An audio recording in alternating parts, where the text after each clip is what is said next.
சருக்கிய புதுமை இயக்குனர் ஸ்ரீதர், சாதித்த இயக்குனர் சிகரம் கே பாலச்சந்தர் என்ற ஒரு சுவாரஸ்யமான தகவலை பத்தி தான் இந்த பதிவுல நாம பார்க்க போறோம்.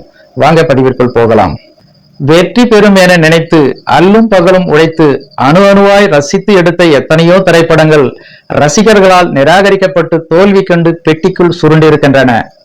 அதே போல் புது முகங்களை வைத்து சிறிய முதலீட்டில் எடுத்து அவை பெரிய வெற்றியை ஈட்டி தந்து பணத்தால் பெட்டியை நிரம்பி பட தயாரிப்பாளர்களுக்கு இன்ப அதிர்ச்சியையும் தந்திருக்கின்றன. இது தொன்று தொட்டு சினிமாவில் நடக்கும் இயல்பான ஒன்றுதான். சினிமா நுணுக்கங்களை நன்கு அறிந்த ஜாம்பவான் இயக்குனர்களும் தயாரிப்பாளர்களும் கூட பலமுறை இதனை சுவைத்திருக்கின்றனர். அப்படிப்பட்ட இரண்டு திரைப்படங்களை பற்றிய சுவாரஸ்யமான ஒற்றுமையை தான் இங்கு நாம் பார்க்க இருக்கிறோம். அதாவது 1964 ஆண்டு செப்டம்பர் 25 அன்று புதுமை இயக்குனர் சி வி ஸ்ரீதர் கதை வசனம் எழுதி இயக்கி வெளிவந்த திரைப்படம் தான் கலைக்கோவில் என்ற திரைப்படம். இசையை மையமாக வைத்து எடுத்த இந்த திரைப்படத்தில் S V Subbaiah, R Muthuraman, Nagesh, V Gopalakrishnan, Chandrakantha, Rajasree, Jayanthi, S N Lakshmi ஆகியோர் முக்கிய கதாபாத்திரங்களில் நடித்திருந்தனர். தங்கரதம் வந்தது வீதியிலே, நான் உன்னை சேர்ந்த செல்வம், தேவியர் இருவர் முருகனுக்கு, முள்ளில் ரோஜா போன்ற காலத்தை விஞ்சி நிற்கும் இந்த பாடல்கள் doctor Balamurali Krishna, P B Srinivas, P Susheela மற்றும் எல் ஆர் ஈஸ்வரியின் குரலில் ஒலிக்க, விஸ்வநாதன் ராமமூர்த்தியின் இசையில் உருவான இவை அனைத்தும் என்றும் செவிக்கினிய தேன் சொட்டும் பாடல்கள்.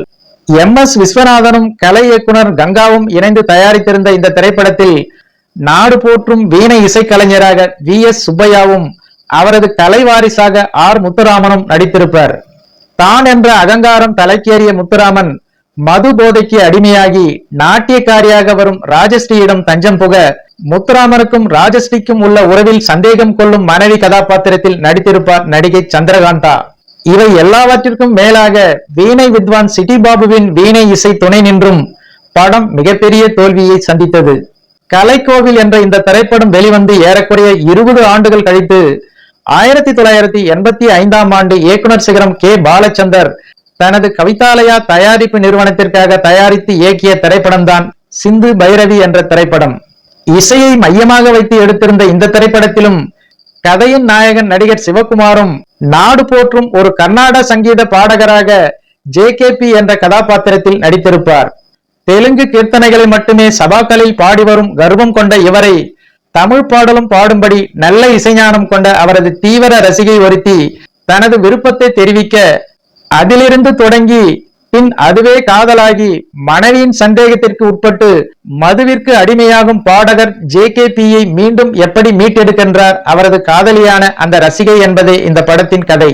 JKPயின் மனைவியாக நடிகை சுலக்ஷனாவும் ரசிகை மற்றும் காதலியாக நடிகை சுகாசினியும் நடித்திருந்தனர். மேலும் டெல்லி கணேஷ், ஜனகராஜ், TS ராகவேந்தர், மணிமாலா, இந்திரா, கவிதாலயா கிருஷ்ணமூர்த்தி என பலரும் துணை கதாபாத்திரங்கள் ஏற்று நடித்திருந்த இந்த திரைப்படத்திற்கு இசையமைத்திருந்தவர் இசைஞானி இளையராஜா. முந்தைய படத்தினை போலவே இந்த படத்திலும் பாடல்கள் அனைத்தும் முத்தானவை. கலைக்கோவில் என்ற திரைப்படத்தில் வீணை இசை கலைஞராக வரும் நாயகன் இந்த திரைப்படத்தில் வாய்ப்பாட்டு கலைஞனாக வருகின்றான். அவ்வளவே. இசையை மையமாக வைத்து எடுக்கப்பட்ட இந்த இரண்டு திரைப்படங்களின் கதையும் ஏறக்குறைய ஒரே நேர்கோட்டில் பயணித்திருந்தாலும் முன்னவர் சறுக்கலையும் பின்னவர் சாதனையும் ருசித்திருப்பதை எண்ணி பார்க்கும் போது எந்த ஒரு திரைப்படத்தின் வெற்றியையும் தோல்வியையும் தீர்மானிப்பது அந்த திரைப்படத்தின் இயக்குனரோ அல்லது தயாரிப்பாளரோ அல்ல, படத்தை பார்க்கும் பார்வையாளர்கள் மட்டுமே என்பது இதன் மூலம் நமக்கு தெள்ள தெளிவாக புரிகின்றது என்பது குறிப்பிடத்தக்கது. ஓகே ஃப்ரெண்ட்ஸ், இந்த ஒரு சுவாரஸ்யமான தகவல் உங்களுக்கு பிடித்திருக்கும் என நம்புகிறேன். நன்றி, வணக்கம்.